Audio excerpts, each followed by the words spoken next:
So yes, hi, good evening everybody. Are you all there? Yes, hi Avni, good evening. Yes, Bijoy, good evening. Yes, Vidya, good evening. So yes, a very fine good evening to everybody. So welcome to the session, guys.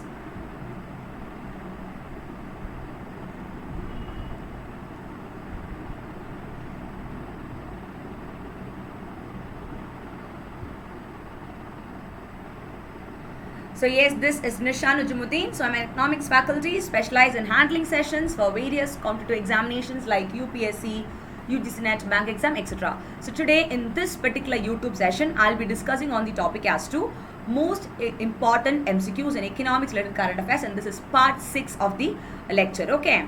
So far we have discussed a lot of questions based on economics related current affairs. So here also another set of 10 questions will be discussed in a detailed manner with proper explanations as far as economics related current affairs is concerned. Okay. And this will be very useful for your upcoming UPSC prelims examination, guys, because it's actually a quick revision of all what you have studied in the form of MCQs. Okay. And about me, I'm also a top plus faculty at Unacademy. I'm also teaching live on Unacademy Plus. Currently, I'm doing 2 different courses on Unacademy Plus. One is a revision course on current affairs through 1200 MCQs. Another course is a crash course on Indian economy. That is also again with 1000 MCQs. Okay, which is very useful for the upcoming UPSC prelims examination. So those who have not got their subscription for Unacademy Plus, do not wait, guys. Do get your subscriptions very soon. And for that, you can use my referral code, that is nisha.nujumudeen, and get a discount of 10 to 20%. Okay. So for more details regarding this, you can text me via my Telegram channel or my Facebook Messenger regarding the discounts. Okay, very fine.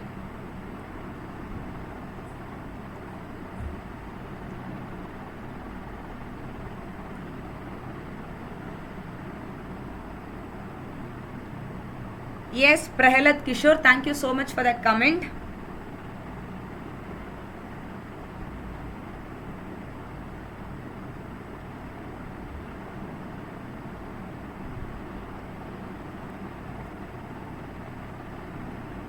Yes, Ankur, it's ready, steady, go now. Yes, exactly. So guys, regarding Unacademy Plus, you can subscribe. You can get your subscription for 1 month, 3 months, 6 months, or for 1 year. So because you'll be having a wide variety of access to so many faculties, their live lectures, and also you'll get the recording of all those lectures. Plus, you will get the PDF of all the lectures that has been going on Unacademy Plus platform. So do not miss, guys, and those who have not registered, again I'm telling you to do the subscription because it will be very useful for the aspirants who are very genuine in preparation. Okay. So yes, guys, let's start. So this is about my awards and recognitions. You can just go through. I'm not wasting much of time in that. And now, the 31st question as per today's discussion is, consider the following statements. Overall yearly index of 8 core industries has literally steadily increased in the last 5 years. Look at the keyword, steadily increased. Okay. Second one tells electricity generation. It has the highest weight among the 8 core industries. So quickly give me the right answers, guys, and read the sentences carefully. Because if you see, the second one talks about electricity generation. That is among the all the indicators and parameters. They are saying that electricity generation has been given the highest priority. Okay. Think and say, is it electricity or some other indicator? Okay.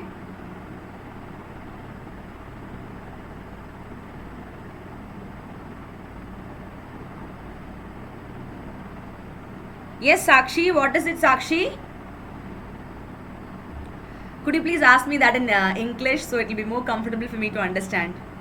So yes, here comes the answers. I can see Shashidhar with C. Karan is so confident with C. Both are right.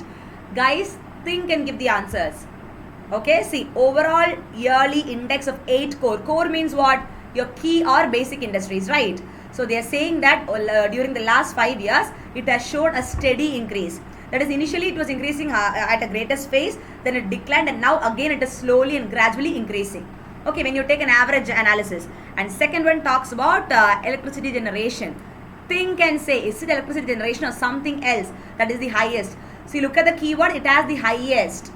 Think. So yes, I can see Ankur with option number A. That's a kudos to you, Ankur.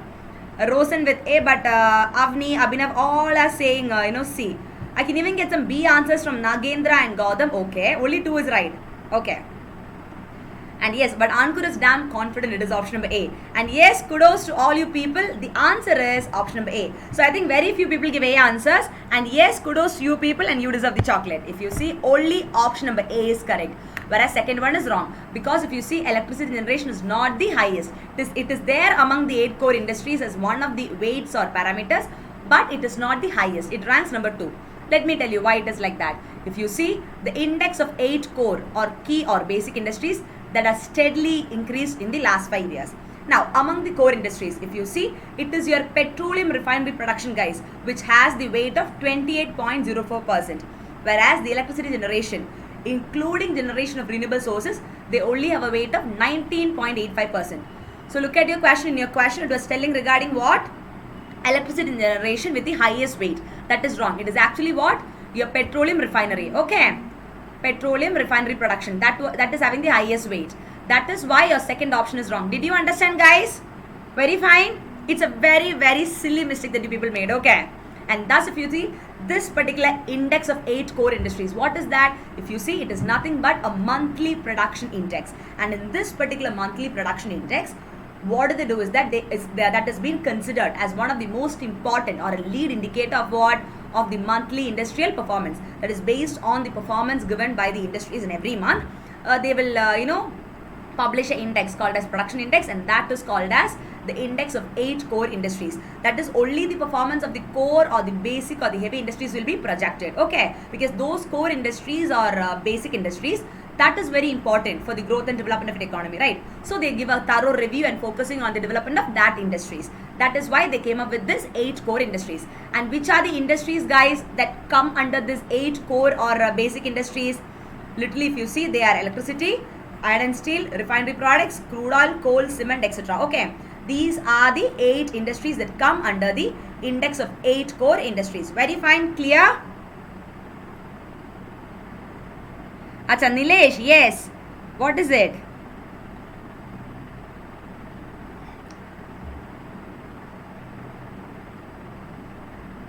Yeah, Avni, it was a very silly mistake made by you people. Yeah. Okay, I knew that the moment you see this question, all of you will be giving me option number C, that both are correct, because electricity is given the highest priority. So definitely you will be thinking that that is the highest weight. But more than electricity, it is your petroleum refinery production. Okay, fine. Now, moving on to the next question is, with reference to recently launched Udam Abilasha initiative, you have to consider the following statement. It tells that it is a national level entrepreneurship awareness campaign launched in 115 aspirational districts. Think and say. And second one tells it is an initiative of Ministry of Skill Development and Entrepreneurship. So quickly give me the right answers, guys. Option A tells 1, B 2, C both 1 and 2, and D tells neither 1 or 2. Your Udam Abilasha. You have heard about this particular scheme, right? Yes, Jadav and Ayappan is saying adjust your photo in side corner. Guys, is it difficult for you people to see? Okay, 1 second. Let me just adjust it. By the time, please give me answers, guys, for this question. Yes, I will do that, Jadav and Ayappan. Give me a minute. Oh my God.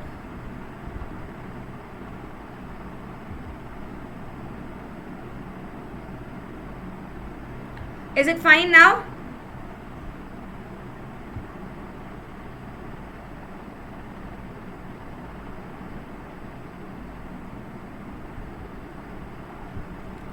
So yes, I can see Ankur with A. Ankur is again going with option A. Why Ankur? Because your name start with A, you are saying all the options as A. So now I think Ankur is equal to option number A. Okay. Anyways, Aditi is saying C. Okay, Aditi Srivastava. Sheshant is saying 2, only 2. But Karan is saying B, Rinki with C, Ananya with A. Okay, Ananya. Bijoy is saying C. Bijoy, you should not make a mistake in this question. Because in the morning plus courses, you have attended this. So think and say. Yes. What about the others? Yes, I can see Rosen with B. Uday Kumar is saying B. Abhishek C. Okay. Guys, is it still causing problem with the screen? 1 second.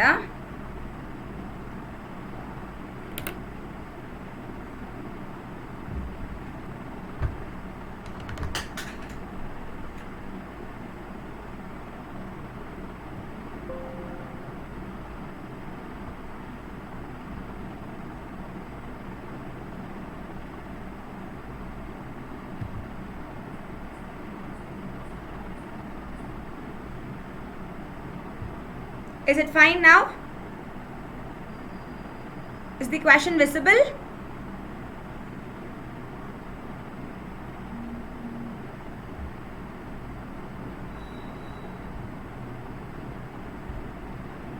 Okay. So yes, Avi is saying she did not know. But keep trying. Do not. I told you in my class, nobody can say skip and quit for the questions. You have to give a try because you are UPSC aspirants. UPSC aspirants should not have two words in their dictionary. One is quit, one is skip. Rather, they should only have a word called as try. That is what they should have. Okay. And yes, guys, the answer is option number A. So yes, kudos to Vidya for the right answer. I think very few people gave, right? Vidya, Vaibhav. Yes, Adira, wonderful Adira. Okay, girl power is too much. Sayugjya, okay. Jadav. But majority of girls give the right answer, but that's amazing. So yes, if you see guys, only the first one is right, whereas the second one is wrong. They do not come under Ministry of Skill Development and Entrepreneurship. If you see this Udam Abilasha, it is nothing but it is a national level entrepreneurship awareness campaign, guys. And that was launched in 115 aspirational district, and that was identified by whom? By the Niti Aayog organization. Okay. And thus that was identified in 28 states, and their target was to reach around 15,000 youth. And this campaign was launched by your SIDBI, Small Industrial Development Bank of India. And thus this particular SIDBI, I can tell you, they have literally partnered with your CSE e-Governance India Limited. So though this campaign was launched, Udam Abilasha campaign was launched by Small Industrial Development Bank of India also, they had to partner it with CSE e-Governance Service India Limited. And what are they? Actually, that your CSE is actually a special purpose vehicle, okay? And it comes under which ministry? Under the Ministry of Electronics and IT, Government of India. Okay, so that is why your second option is wrong, because second option tells it is under the Ministry of Skill Development. No, it doesn't come under that. Very fine, very clear. And if you see this particular Udam Abilasha, guys, this campaign, why the government brought in is because they want to, through this, they said that it would create and also strengthen or deepen the cadre of more than 800 trainers, guys. So as to provide what? Entrepreneurship training. That's very, very important, right? So that when you're providing entrepreneurship training, especially to the young people in the rural areas, automatically it will aspire youth across these districts which has been selected, that is whoever comes under that aspirational district, and thus encouraging these young people to enter this admired segment of entrepreneurs.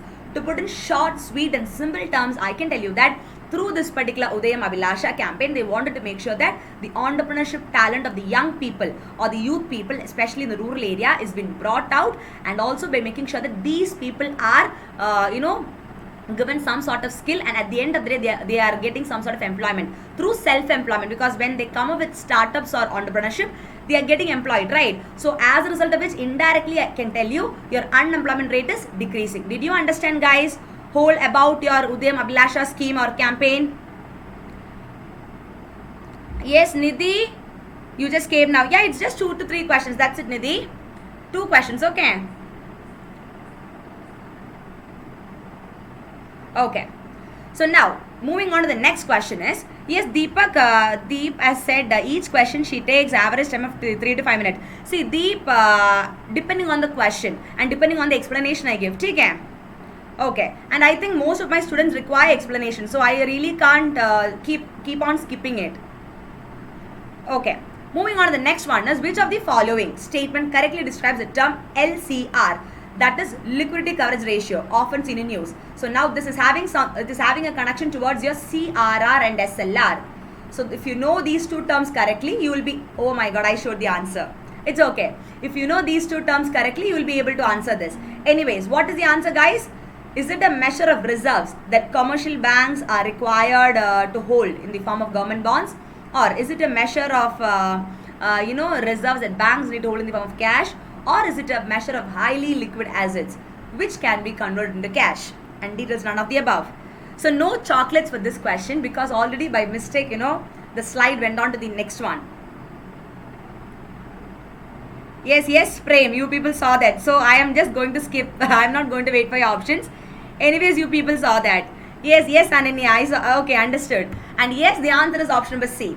If you see this particular concept called as LCR, that is liquidity coverage ratio, it is actually what, guys? It is a measure of the highly liquid assets which can easily be converted into cash. See, when is an asset called as highly liquid, guys? Any asset, be it your gold or be it anything, which can be easily convertible into cash. If you give that, it can be easily converted into cash. That is called as highly liquid assets. Okay. And now your LCR, that is liquidity coverage ratio. They are also a measure of your highly liquid assets, which can be easily and simply converted into cash, that the banks are required to hold. There are also certain reserves like your CRR and SLR. And what is CRR? CRR is nothing but cash reserve ratio. That is the amount of reserve that the commercial banks have to keep with the central bank, right? And what about SLR? Statutory liquidity ratio. That is again an amount of reserve which the commercial bank have to keep with themselves in the form of cash, gold, bonds, etc. Okay. Now, just like your CR and SLR, your LCR is also one of the policy tools which is used by the Reserve Bank of India. What policy tools? They come under the quantitative instruments of credit control. Okay. They are the quantitative tools or instruments of credit control, guys. That is used by the RBI to control the money supply. Very fine. And these reserve requirements, I can tell you that it influences the amount of loan that banks can extend to the borrowers. And you can see that your CR and SLR, all these things, what do the central bank do? They keep on increasing and decreasing. Why? So as to regulate or control what? The money supply in the economy. I think I've explained all these things in detail in the previous sessions and all, right? Very fine. Yes, Lyric Zone has asked me what are highly liquid assets. See, just as I told you, highly liquid assets are those assets which can be easily converted into cash. For example, gold can be called as a highly liquid asset because easily that can be converted into cash. Did you understand? Yes, Tanmay Joshi has said, okay, this is your first lecturer. Okay, that's amazing, Tanmay. Hope you're enjoying the class. Okay, and what about your CR and SLR rates, guys? What is your current CRR rate? If you see, the current CRR rate is 4%. What about your current SLR rate? The current SLR rate is 19.5%, right? Yes, Pratik, these are quantitative instruments. They are not qualitative. Quantitative are also called as general instruments of credit control. Okay? Whereas qualitative means they are particular or specific method which is used by the RBI to control the money supply or the monetary policy. And the qualitative instruments will be moral suasion, then you have like the borrower's credit, all these things, okay? Direct action, those are qualitative ones. That is not that important, but they use it. But main focus is given on quantitative instruments like your bank rate, open market operation, your CRR, SLR, etc. Very clear, Pradeep? Okay, Pradeep has asked me to explain SDR, special drawing rights, right? See, Pradeep, what are special drawing rights? Special drawing rights are nothing but they are the supplementary they are actually used as a supplementary foreign exchange, and that has been maintained and designed by our International Monetary Fund. Okay, is it fine? Pradeep?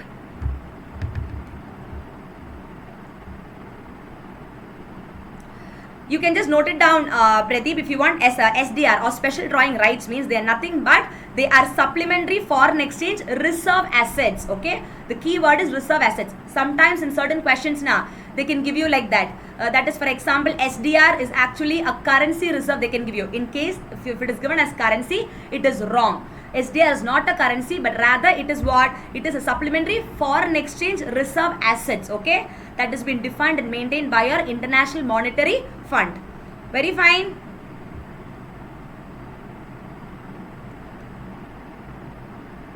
Is it clear, Pradeep? And that was, this SDR was created by the IMF actually in the year 1969. Okay, because they want to supplement the member countries' official reserves and all. That is why they came up with SDR, the IMF. Okay?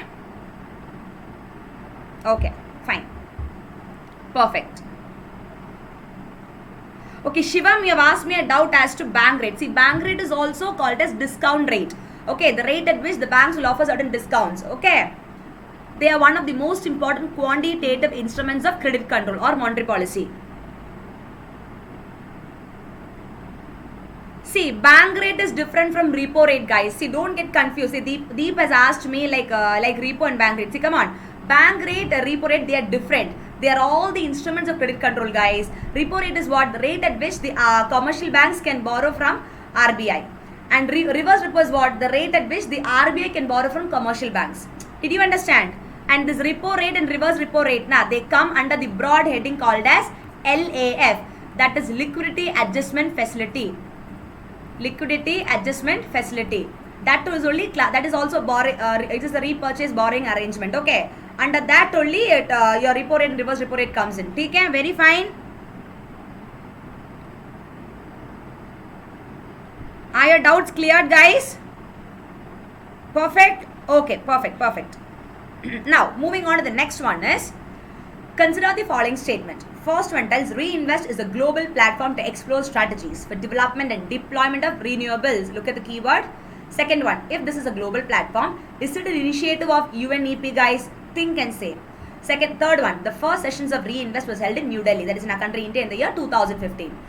Look at the first statement and second statement carefully.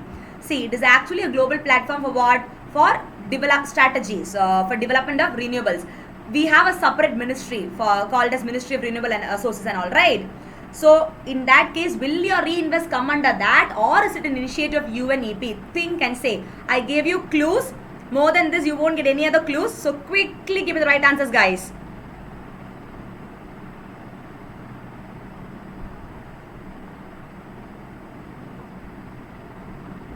Yes, I can see Mohammed Dilshad with D. Arpit is saying C. Both are 1 and 2. Yeah, they are right, you're telling me. Okay. Prateek is saying 1 and 3. Yeah, that is a good point, Prateek. Prateek and Dilshad has made a good choice. Yes, Antim is saying D. Amit is D. Jadav D. Wonderful, guys. But I can see Karan with C. Why, guys? 1 and 2 is right, huh? After giving the hint, I expect you people to give the right answers. Yes, here comes Ayyappan with D. Uday C. Okay. I can get a lot of C and D answers. Okay, that is good. Some are saying 1 and 2, some are saying 1 and 3. Think and say. I gave a clue also. Yes, Garima is saying 1 and 3. Wonderful, Garima. Yes, here comes Nidhi with D. Very confident. She will not change her option. Supriya with D. Okay, Shiba is saying A. Only 1 is right, Shiba. That is true. Guys, 1 is right. That I can also tell you. 1 is right. What about 2 and 3? Yes, Bijoy, you are saying D. And yes, the answer is option number D, 1 and 3. So yes, kudos to all you people for the right answer. I think some of you deserve this happiness diary. Let me see who all are going to get it at the end of the session.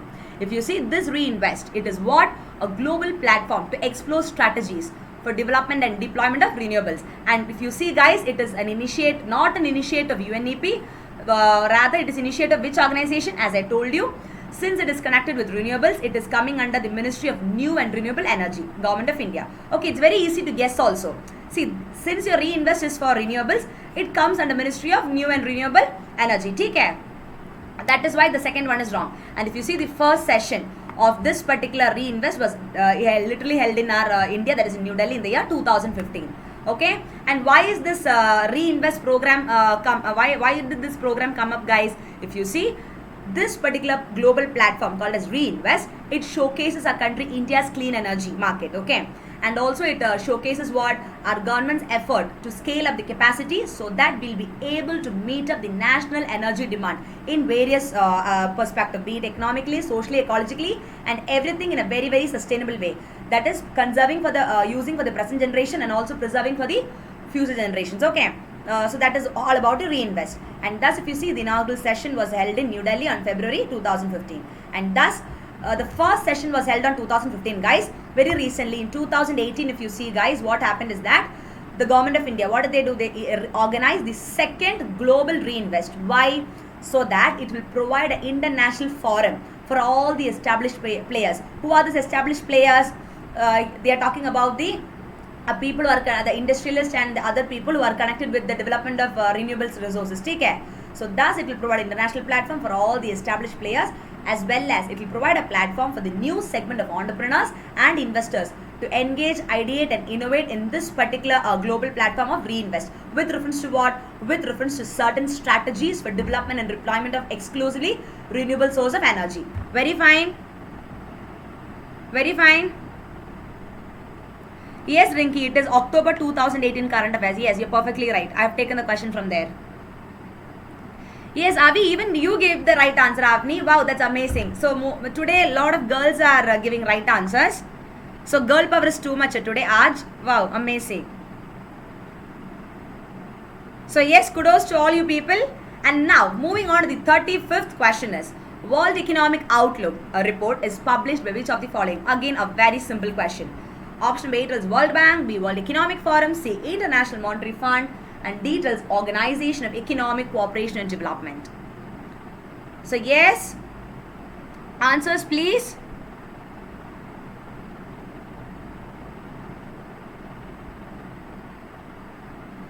Here comes Shashidhar. The moment he saw the question, he's saying IMF. Wow, that's an amazing option, Shashidhar.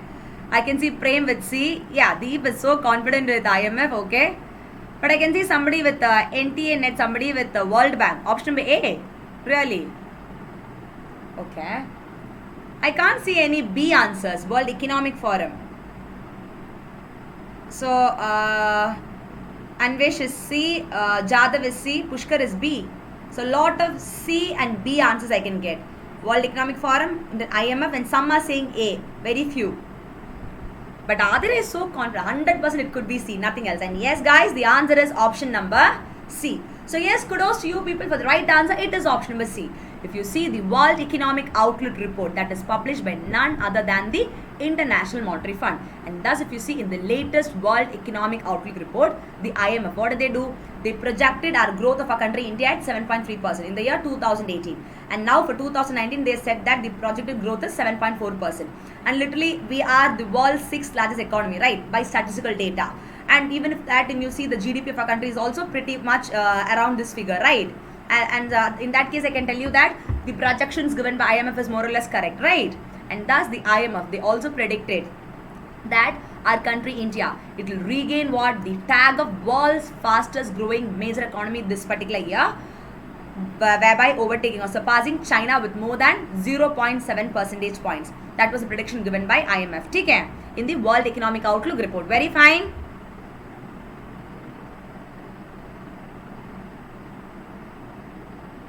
Yes, Adira is saying we are right because of Venkatesh sir. Okay, who is that Adira? Any faculty for economics exclusively? Good to know, good to know. Whoever is teaching you, I'm so happy that you're giving me the right answers.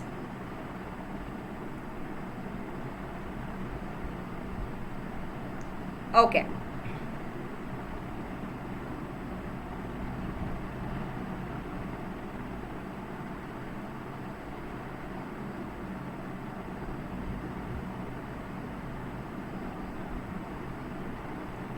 See, Mohammed Dilshad asked a question, what are the chances of having a question based on reports and the publishing organizations in the prelims 2019?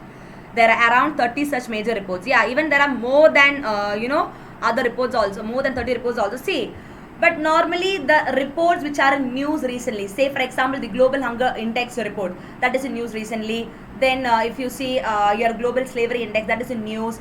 The reports which are in the 1 year current affairs news now, like which is highlighting too much, you can get a lot of questions from that particular area. Okay, Dilshad, so you can focus on that.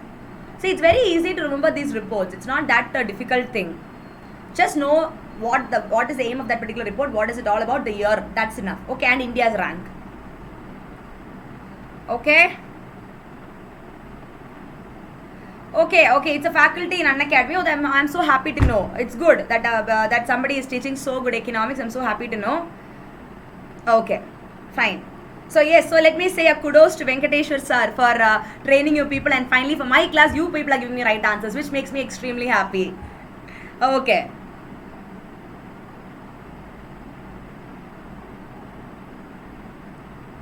See, Kanishk has asked a question, from these MCQ, how many MCQs may come surely? Kanishk, I have done literally a lot of MCQs. Not only like right from February, I have done in YouTube channels and all. Apart from that, for plus courses, I am doing exclusively certain MCQ questions. It depends. But one thing I can guarantee you is that you study well. Literally, definitely you will get MCQs related to the topics what I'm taking. Even if they are not asking the exact sentence also, for example, they can ask a question based on Reinvest. It may not be the exact sentences, but they will change the sentences, that is for sure. But from that topic you can get it. Okay, very fine. Okay. See, somebody has asked me around. Yes, Praveena, you have asked what is GDP. GDP is gross domestic product, Praveena. It's a very basic question.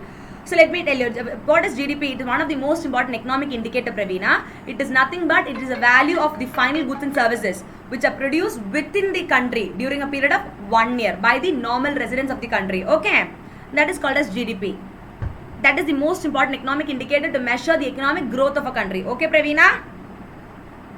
In simple terms, GDP is what, Praveena? It is primary sector, that is agriculture, plus industry, plus service sector, the total output.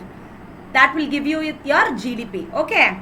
The only condition is that it should be produced within the country. No matter a Japanese, Americans is in our country and they are contributing in the process of production, their contribution will also be taken into consideration for the calculation of GDP. Because as per the definition, whatever is within the domestic territory of our country, that will be taken into calculation for the India's GDP. Okay. Very fine.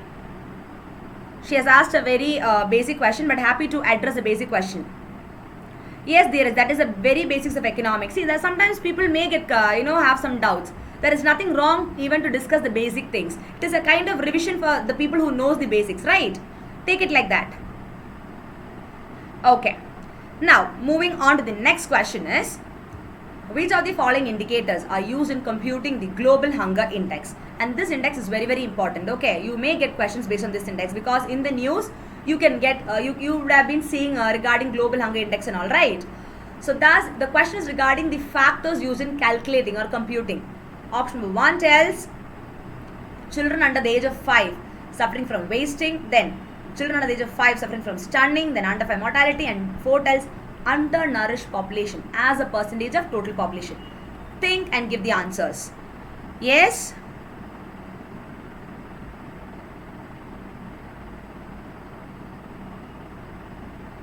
Yes, Karan, everything comes in GDP. Yeah, Uday Kumar has asked me regarding GVA, gross value added. Okay, I will explain that, Uday Kumar. I will note it and keep. Let me finish this question, okay?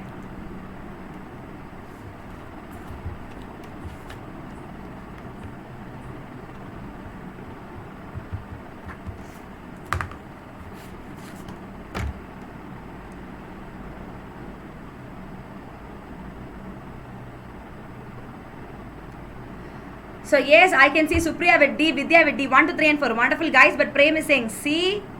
But Priyank is so confident, it can only be D. Wonderful, Priyank. Shashidhar with D, okay. What about the others? Vaibhav is saying D. Let me see how many of you are going to get the chocolates today. Yes, Himanshu is saying C. Himanshu, look at the question carefully. If the people who are saying option number C is right, if 1, 2, 3 is right, obviously why not 4 guys? 1, 2, 3 is having a connection towards 4 also, right? Your global hunger index is when people when they are not having literally proper nourishment, right? So think and say. See, Sudarshan, you have asked me a question regarding budget. See, in YouTube I did only 3 lectures. I want to do 100 MCQs, but those 3 lectures had fully covered, the questions on budget. That's why I didn't proceed further. But in the Plus course, exclusively the theoretical as well as the MCQs I have already covered in the Unacademy Plus subscription. Okay.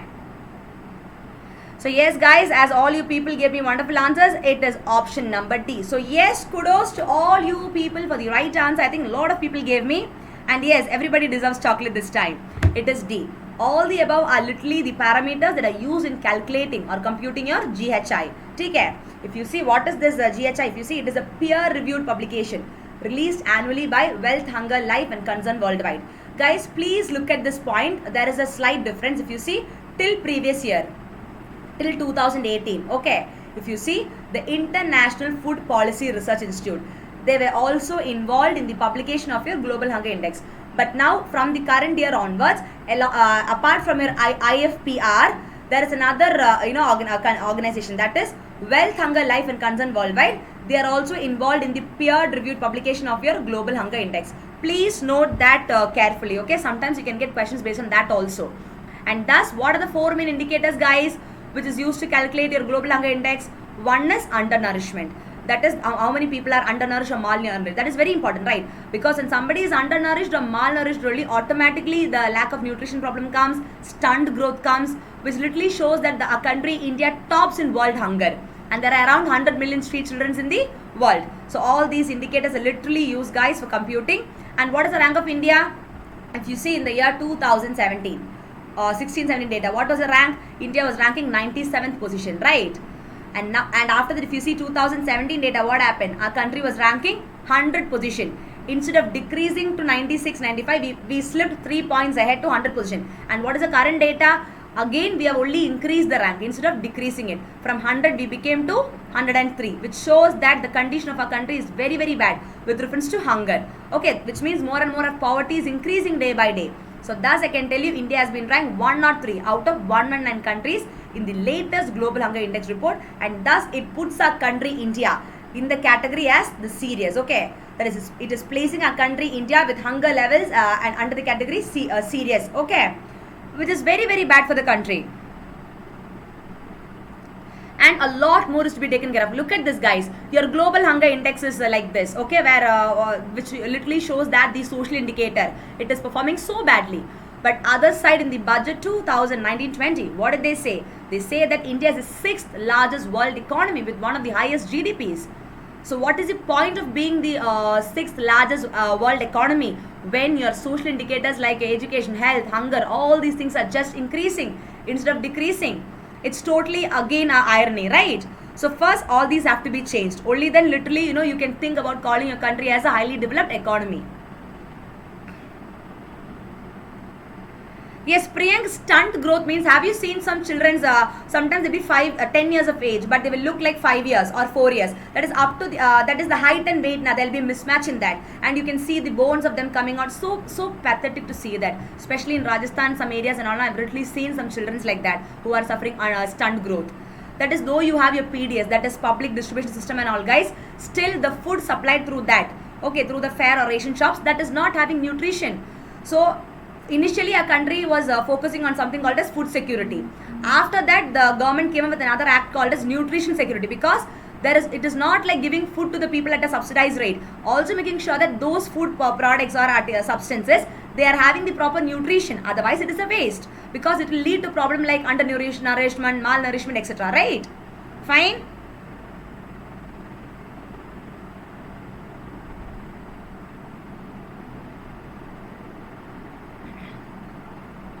Okay. Moving on to the next one is, with reference to Harvest Plus program, which of the following statements are correct? Look at the keyword Harvest Plus program.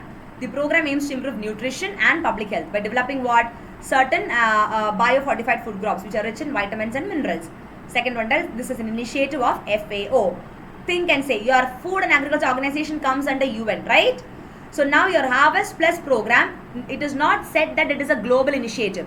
If it is a global initiative, only chances of it coming under the FAO is more. But since they have not said that, think and say. I have given a clue to you people, so quickly give me the right answers, guys.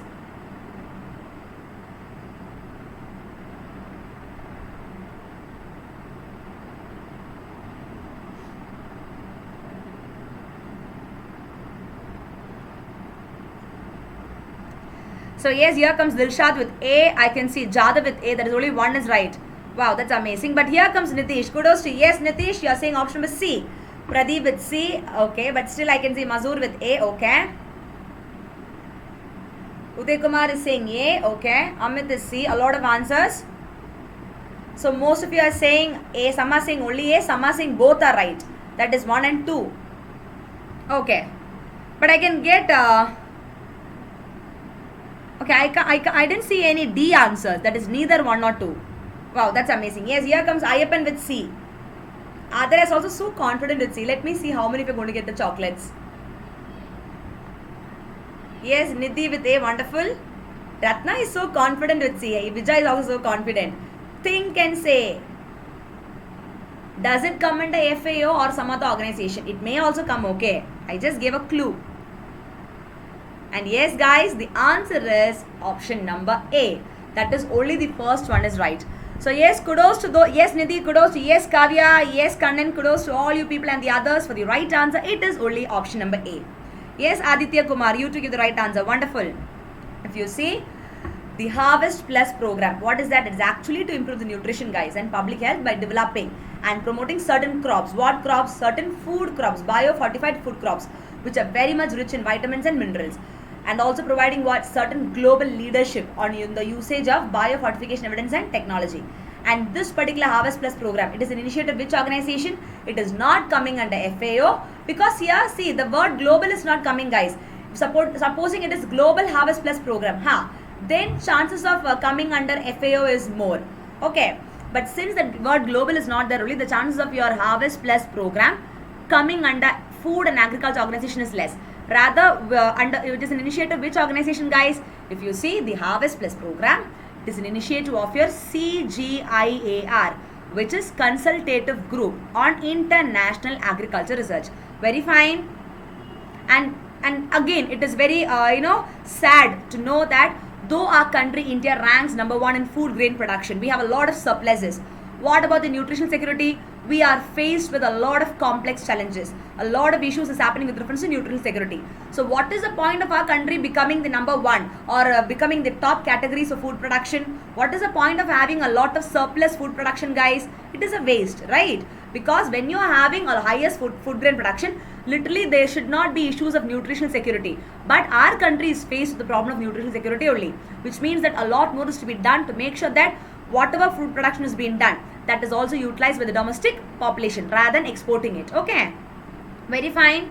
And now some of the latest innovations in the biotechnology, it shows that a lot of micronutrients, guys, like your vitamin A, zinc, iron, all these things are to be included in the food, because that will only give you nutrition, right? And thus, if you see in India, the Consultative Group on International Agriculture Research, they have released the iron-rich pearl millet. Very fine.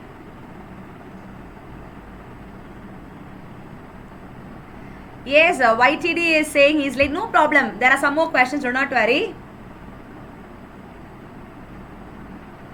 Yes, Poshan Abhiyan is actually the National Nutrition Mission. Remember, yesterday's 30th question, I asked you regarding National Nutrition Mission. That is a Poshan Abhiyan. Yeah, that is going well to an extent. But that is again, but in spite of that also, we are having this issue. That is the whole point. See, the problem is what, guys, we have a lot of schemes. But all these schemes, initially they will be fine. But as the time goes now, the real execution, it is not to the grassroots level. When something is on to the grassroots level only, then we can see a change has come in. But that is not happening, guys. What to do? That is why all these, issues come in. Yes, Mahesh, you are asking me where you can get the PDF of my lecture. You can get the PDF of my Plus courses. If you have a subscription for Unacademy Plus, regularly you will be getting the PDF of all my lectures. Okay? Very fine.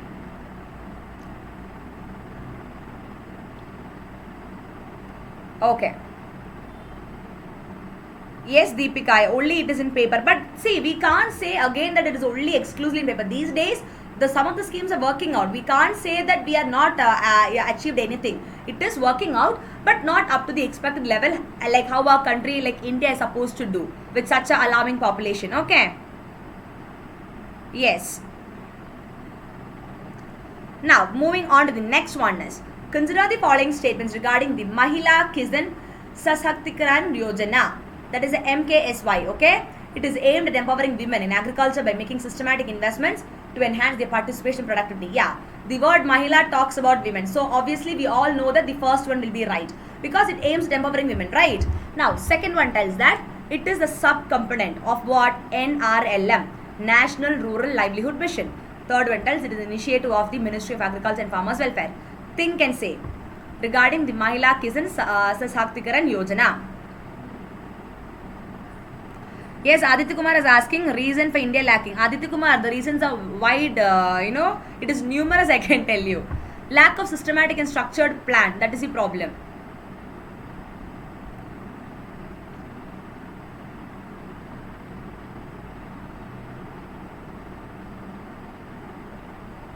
Yeah, Mazur, what is your doubt? You asked me regarding how to calculate LNP. Yeah, Mazur, I'll even note down your query.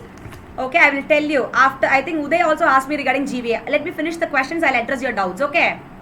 Otherwise, it will be disturbing the class in between, right? Because these are totally different topics from the questions. So, yes, I can see Nitish with A. Nilesh is saying D. Pradeep D. 1 and 2. Wonderful. But Mazur is saying C. Priyank is 100% sure with C. 1 and 3. Wonderful. But guys, look at the question carefully. If you are saying 1 and 2, then how can 3 be correct? Or if you're saying 1 and 3, how can it comes under agriculture and farmers welfare, guys? Think. Yes, Parivinder, no problem. Yes, please do ask your question. Yes, Deepika with D. Rajesh is saying D. 1 and 2. And yes, kudos to all you people with the right answer. It is option number D. That is 1 and 2. Okay? Which means that only your first one and second one is right. That is this particular Mahila Priyojana. It comes under NRLM. So when that comes under National Rural Livelihood Mission, it cannot come under Ministry of Agriculture. Why? Because when it comes under Rural, Livelihood Mission means it will be a part of your Rural Ministry, guys. Okay. When you say option number 2 is right, it is very well understood that it is National Rural Livelihood Mission. So obviously the Rural Ministry will take care of it. But the third option was talking about Ministry of Agriculture and Farmers Welfare. Take care. That is why it is wrong. Yes, kudos to you, Adra, with the right answer. Yes, Mohammed, it's a sub-scheme of your NRLM. If you see, to improve the present status of women in agriculture and also to enhance what? The opportunities for our empowerment. What did the government of India do? That is, they literally announced a scheme called as Mahila Kisan Sashaktikaran Pariyojana. Okay? And that is also a sub-component of your NRLM. What is the objective of this Mahila Pariyojana, guys? In simple terms, to empower or to make sure that the women are coming more and more into all these production activities. Thus, to empower exclusively women in the field of agriculture, and that too how? By making certain systematic or structured investments, okay, so that it will increase or enhance their participation and also their productivity, and also it will create what? Create and sustain agriculture based livelihoods, especially for the rural women, the women in the rural area, so they will be able to have a source of earning or living for them. Okay? In a way they are getting employed, right? At the same time they are empowered also, because once they come out for employment they are getting exposed, right? So as a result of which their development also takes place, again with reference to empowerment. Okay, so slowly they will be able to contribute in the economic, social and political forefront accordingly. Okay? Thus, since it is coming under the National Rural Livelihood Mission, this particular Mahila Kisan Sashaktikaran Pariyojana, it is under the initiative or coming under the Ministry of Rural Development, because it is for rural women, right? They are focusing on rural women. And one more thing, guys, if you see, India celebrated it, the first Women Farmers Day on October 15th. Okay, very fine. See, just like male farmers, there are female farmers also, but the number is less. So thus, to encourage more and more female farmers or women farmers to come up, literally they celebrated the first Women Farmers Day on October 15th. Okay?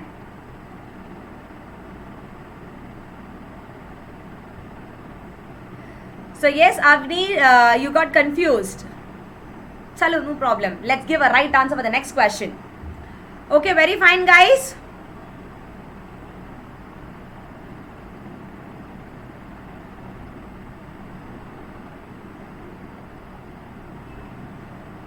Okay, moving on to the 39th question is, the teenage girls or tag report. This is again exclusively a female related question. So now the tag report is published which of the following? It's a very simple question. Option A, it is UN Women, UNICEF, Niti Aayog, Nandi Foundation. Think and see. Think and say, guys.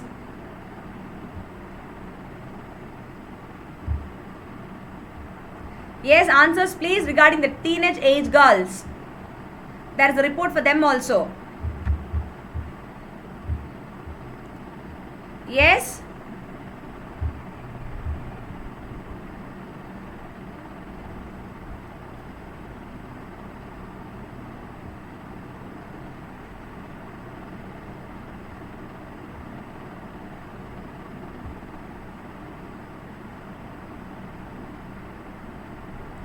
Yes, somebody asked me regarding when, I think it is Nitesh, right? Just now I saw Nitesh. What was the question? October 15, which year? 2018, Nitesh. Sorry, Nitish. Fine. So yes, I can get a lot of answers. Guys, think and say. I know that all of you will be guessing either B, because this teenage girls is having a connection towards your United Nations International CEF, Child Emergency Fund. See, just because of that, UNICEF, do not get confused. It cannot be Niti Aayog, that is there. Think and say. And UN Women, see, this is for teenage girls, guys. So how can UN Women come? It is not a women's report or anything. It is for the girls. There is a difference between girl and a woman. I hope you know it, like a boy and a man. So similarly, So yes, Kumar is so confident and Jadhav is again damn confident with D. Wonderful. Even Rosen is also confident. Yes, Deepika. Yes. Yes, Avni. Kudos to all. Yes, Supriya. Kudos to all the females. It is option number D. I think most of the girls give the right answer. Even Mohammad Dilshad also gave. Wonderful. It is option number D. That is, if you see this particular report called as TAG, Teenage Age Girls Report, that is compiled and published by which foundation, guys? By your Nandi Foundation. With the, and that too, these foundation guys, they get a grant support. That is the fund support. Okay, the fund has been support has been given from Mahindra and Mahindra Limited. Now, which is the state that ranked number 1? Yeah, it is my state. That is state of Kerala that topped the teen age girls or TAG index. Okay. And it compares the performance, guys, of every state based on the status of their teenage girls. And as part of the survey findings of teenage report conducted by Project Nandi Kali, it was said that this the state of Kerala topped in their teenage girl index. Okay. And also, if you see this teenage girl index, you know why they released it? Because there are so many problems that the female as a whole faces in different stages of life. Okay, so thus they wanted to make sure that with reference to education, health and also other factors, they wanted to conduct a survey regarding the problems faced by teenage girls, and also they wanted to make sure that a report is being published. That is why this non-governmental organization, NGO called as Project Nani, came up with such kind of survey. Okay, very fine.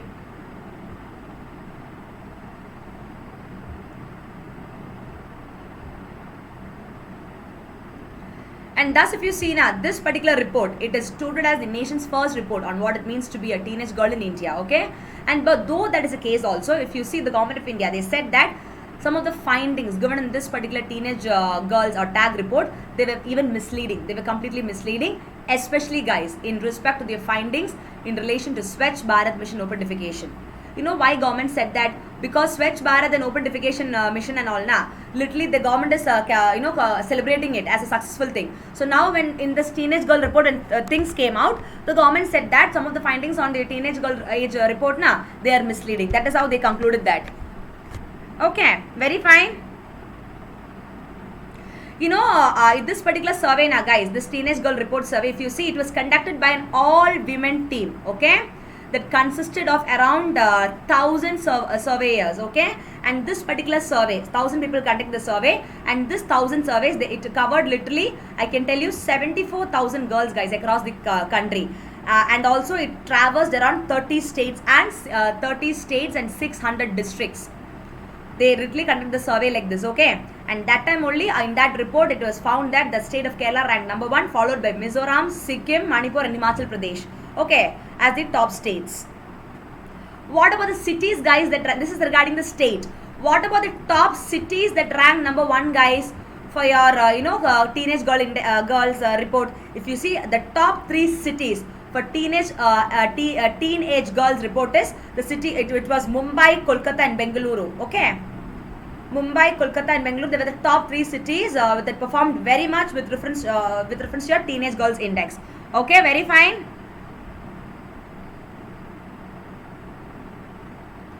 Perfect. Any doubt?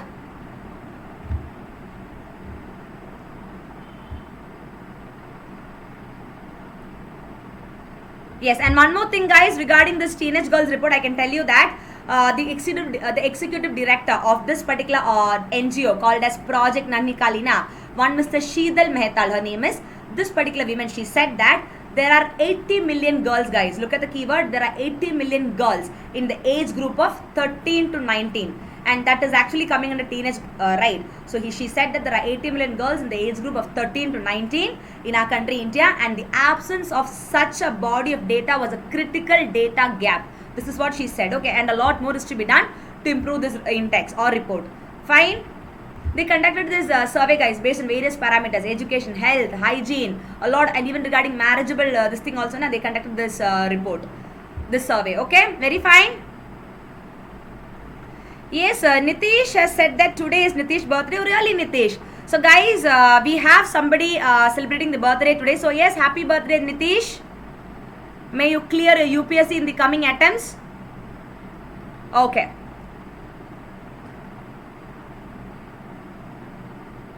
Yes, Deep is saying I'm creating gender discrimination in your classes. Is it so? I don't think I'm creating gender discrimination. I literally, kind of talk to all the students, be it, males or females. I do have a, bunch of students whom I really talk to. So I don't think I am creating gender thing. Is it so, my dear students? Because who is that? It is Deep who said that. Deep SK Yellapu has said that. Really? Okay. And now guys, moving on, the last question of today's discussion is, in the context of Sabki Yojana Sabka Vikas campaign, consider the following statement. So the first statement tells that this campaign aims to implement Gram Panchayat development plan effectively. Second one tells that it was launched on 2nd October 2018 by Ministry of Rural Development. Quickly give me the right answers, guys. Acha, Deep is joking. He's saying, okay, do not say such kind of joke, Deep SK. Sometimes, the other students will not take it as a joke. Anyways. Yes, Shivam. Yeah. Yes, Shivam, may you be that. Let your confidence take you to that, Shivam. Thank you, Anmol.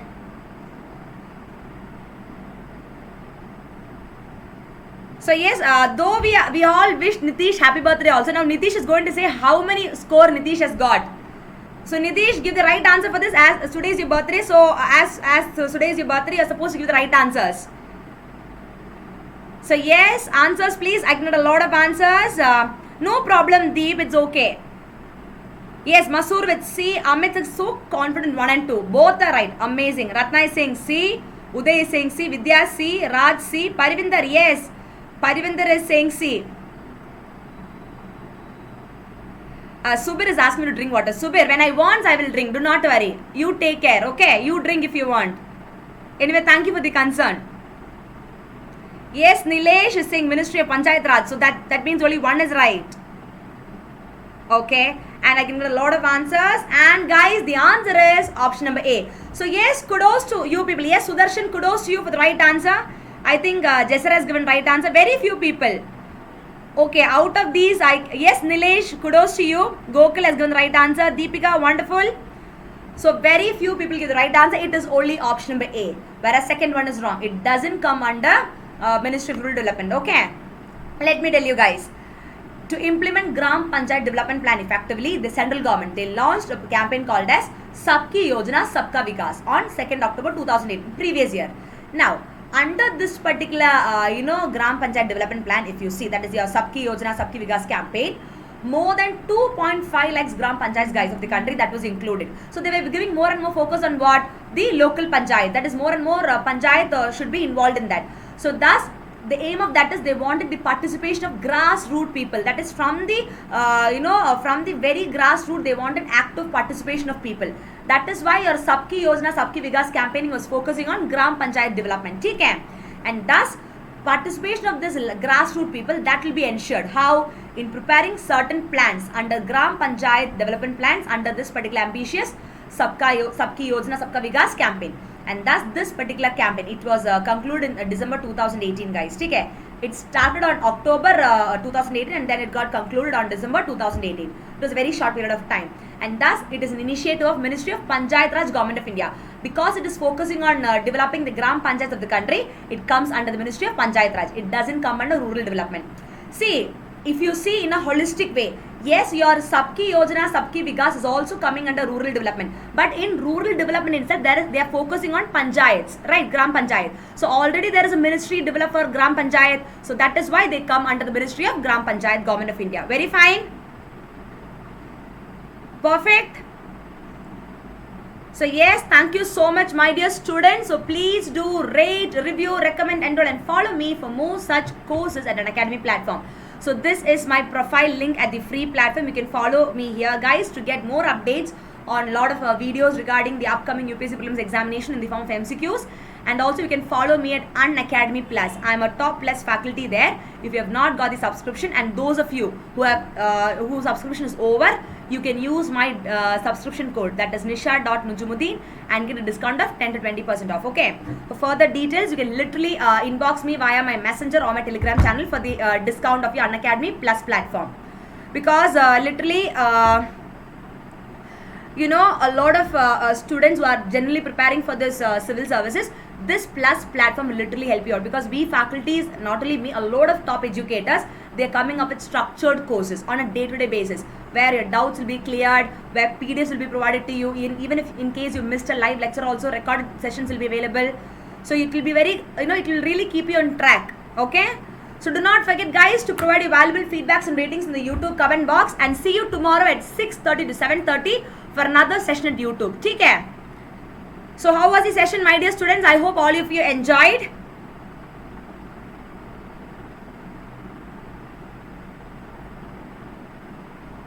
Very fine. Any doubt? Yes. Now let me address the doubts of Uday. Uday, are you there in the class, Uday? Yes, Anmol, that is true. Anmol, thank you so much, Anmol. And the schedule of my class in YouTube is 6:30 to 7:30. But that is for a short period of time, okay? In YouTube. But in Plus platforms, it is continuous. It is regularly. On a daily basis, we do have classes. Starting from morning 8 a.m., I start my classes at Plus platform, guys. Okay? So yes, I can even see a lot of goals. Oh my God, Nidhi, amazing. Kudos to you, Nidhi. You're getting 9 on 10. Wonderful. Jadav is got 8 on 10. Wonderful. Shivam on 3 on 4. Okay.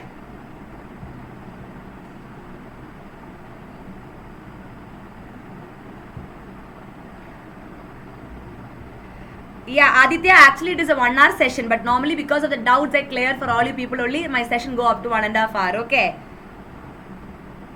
Yes, Jadav, you also have a question. So yes, Jadav has asked a question regarding interim budget and vote on account. See, Jadav, the difference between interim budget and vote on account is very, very simple. See, what is interim budget? Interim budget is actually more or less, I can tell you, it is similar to the complete budget, okay?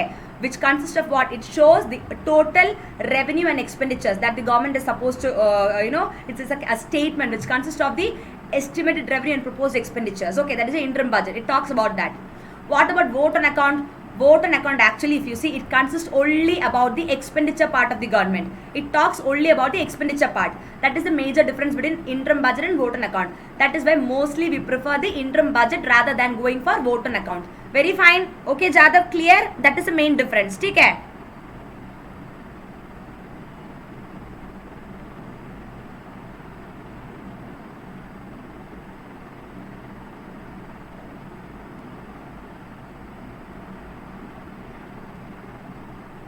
Yes, Parivinder, please ask your doubt. I didn't see the doubt. Okay?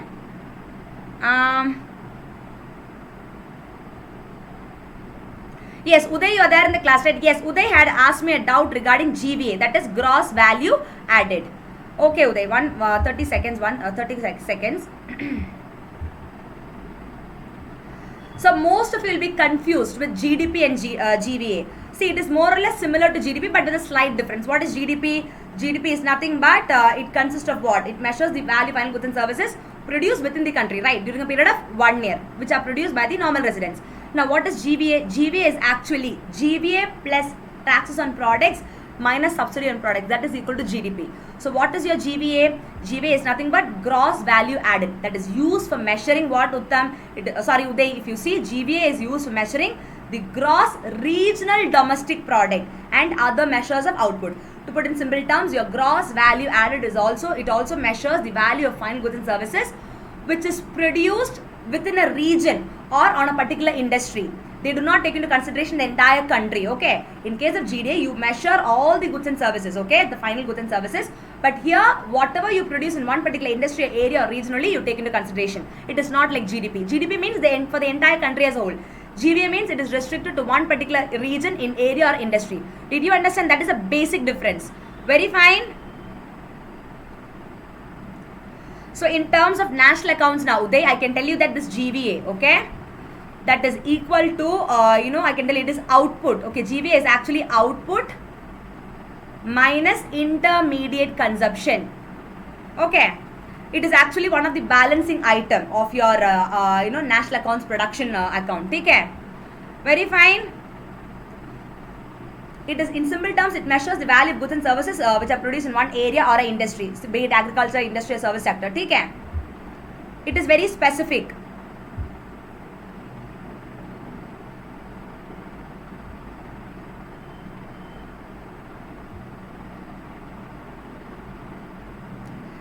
See,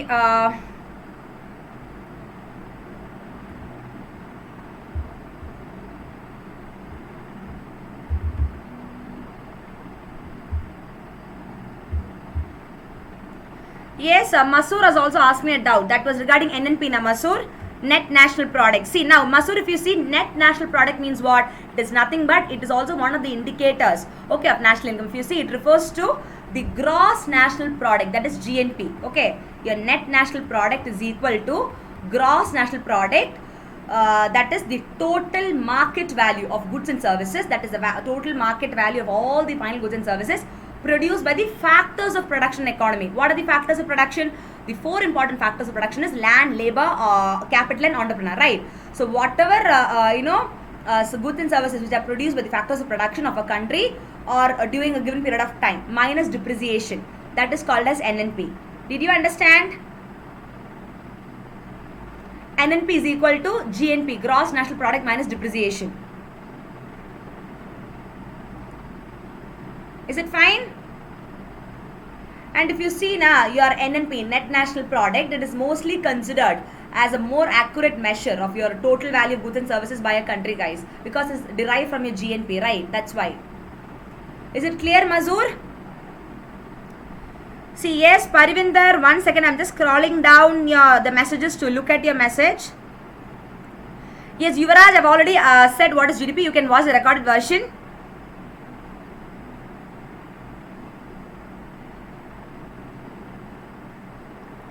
See, yes, Parivinder, you have asked about the Sensex, right?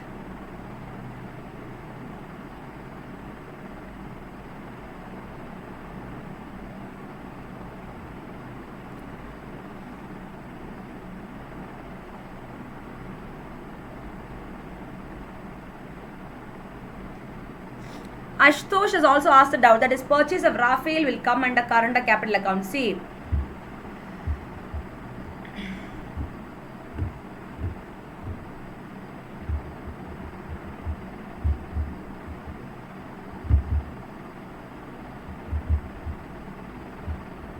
yes, Ashtosh. See, what is current account, what is capital account, Ashtosh? If you see, it's actually, I can tell you it comes under your capital account, not current account. Okay, very fine. I think even I have done a question based on this purchase of ship and all from Russia. Remember, based on this current account, capital account.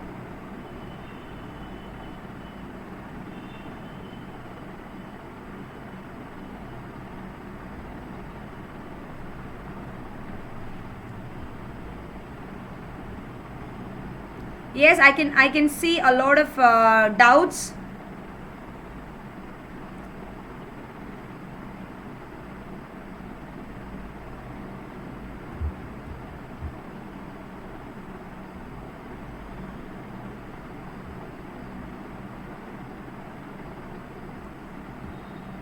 Yes, Parivinder.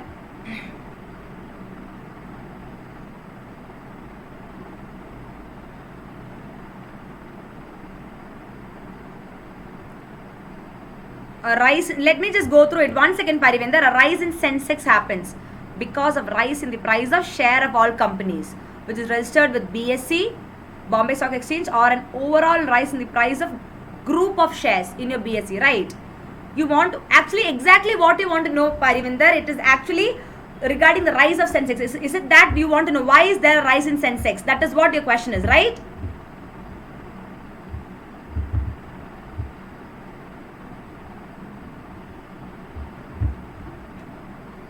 That is why is Sensex rising? That is the whole point, na Parivinder.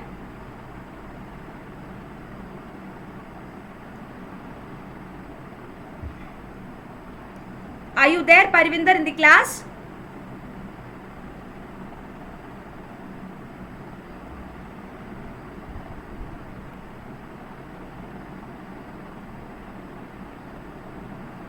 Yes, Parivinder, are you there? Okay, you want to know exactly why there is a rise in Sensex. See, now there are so many reasons why there is a rise in your Sensex and also your Nifty and all. In the news also it was there. If you see, literally I can tell you one of the most important reasons why there is a rise in your Sensex is, one is when there is I can tell you when there are certain benchmark equality indices, like what you asked in your question, like your BSc, Sensex and NSE Sensex, Nifty scale and all, okay. When that is the case, what happens is that buying in index heavyweights, guys, including from different companies, that will be very costly. ठीक है?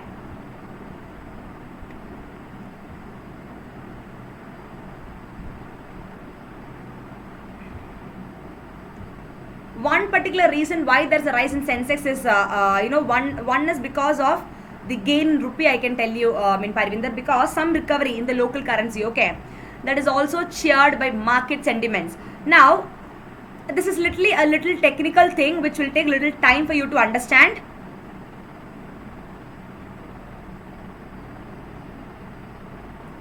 Yes, I can see a lot of doubt. Guys, listen, I will address all your doubts, do not worry.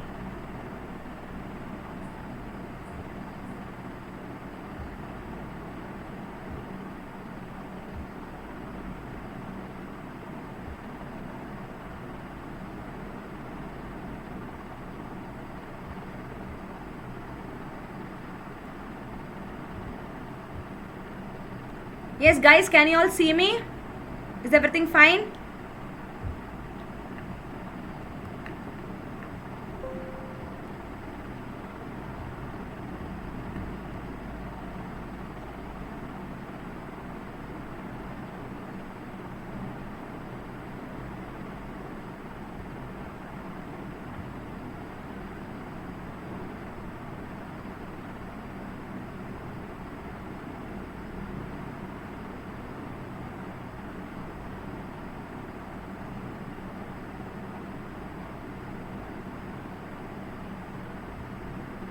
Okay, Parvinder, what is it actually? I solved a question in which they given options. One in rise in share if registered companies, another option is rise in group of shares with BSE. See, Parvinder, what you do is that could you please copy paste that question exactly in the chat box, or could you please copy paste in my Telegram channel? So I'll be able to go through that carefully and tell you, because I do not want to just tell you just like without confirming an answer like that. I should not misguide you, right? So really, I too want to go through that, Parvinder. Could you please copy paste the exact question with the options, so I'll be able to give you a better clarity. I'll be able to work on it. Okay, can you please do that, Parvinder? Because that will make more sense and clarity. That is why.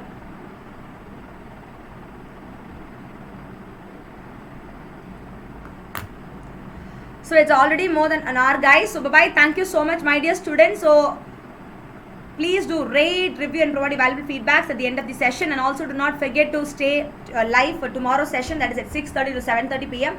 Again on another set of mock MCQs in economics related current affairs. Okay?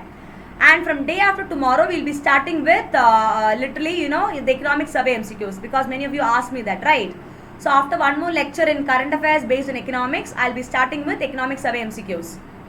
Previous year economic survey. Okay?